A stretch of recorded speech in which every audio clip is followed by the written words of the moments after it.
We're in the Withlacoochee State Forest today, the Croom Tract, just east of Brooksville, about 20 miles.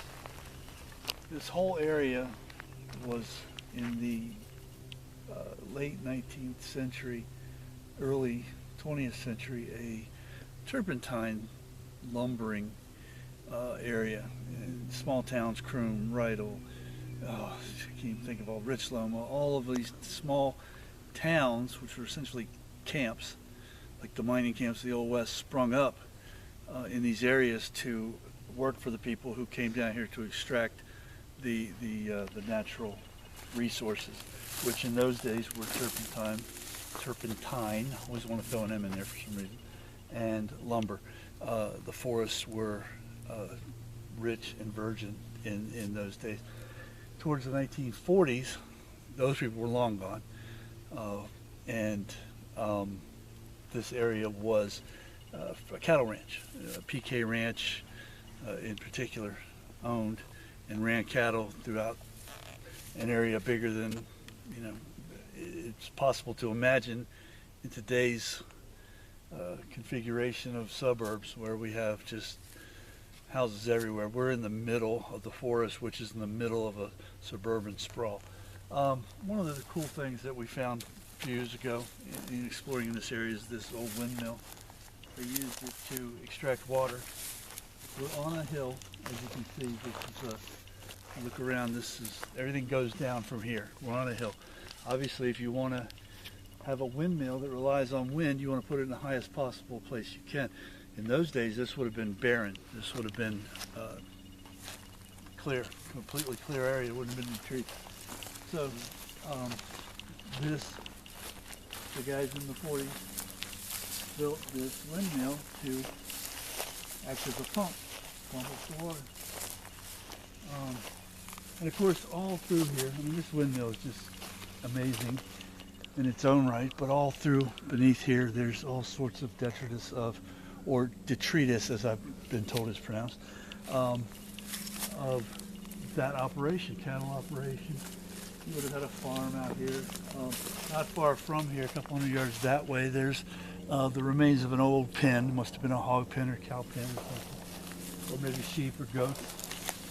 All through here, here's a piece of what was used to extract the water, but all through here you have the concrete blocks that would have been used to have something sit on it, maybe water tanks or something like that.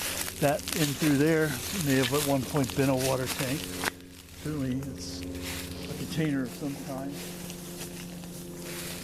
It's taking its toll.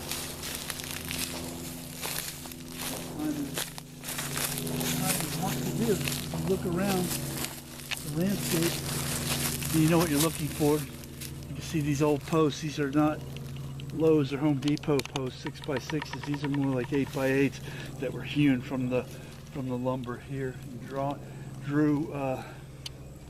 drove about, I don't know, I'd say if they're 8 feet above ground, probably 5 feet into the ground. They're a good distance into the ground, and they're every few feet. Back in the day, they would have been very strong and sturdy. Now, a testament to their original sturdiness, they're still standing, but they couldn't hold what they held then. I don't know, some people think it's weird, but I just find it amazing. This whole thing is amazing to me.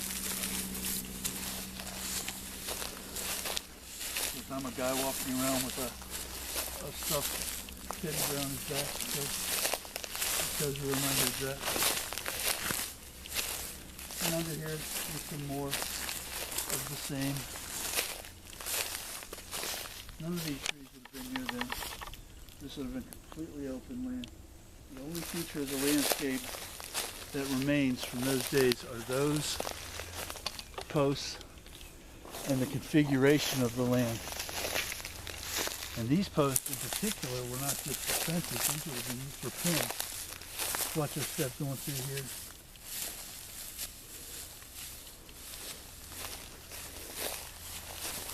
Something pretty shiny right here. Who knows what could be laying around? Yeah, this would have been a pen of some kind. Either a chute to drive the cow through. And these would not necessarily have been tractor cattle. They could have been, but at that point they were raising everything around here. So the original cracker cattle from the Spanish days are still part and parcel to this area of Florida, but they weren't the only ones being grown, just as they are, or raised, just as they are not now. So we're in a very significant agricultural area of the state, in the history of the state, I should say.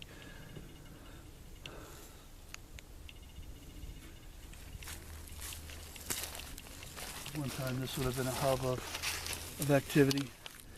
And again, you can see over here, we're going downhill.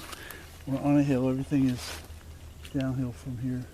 The river's probably less than a mile that way.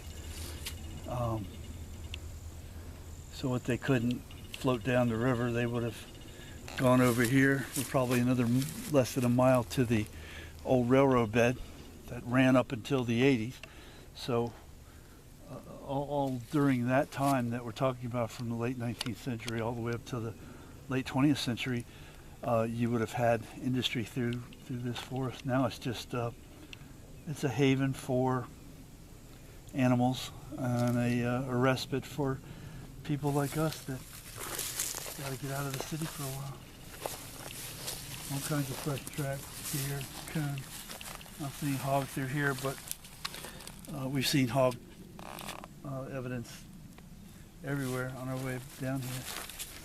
So, for now,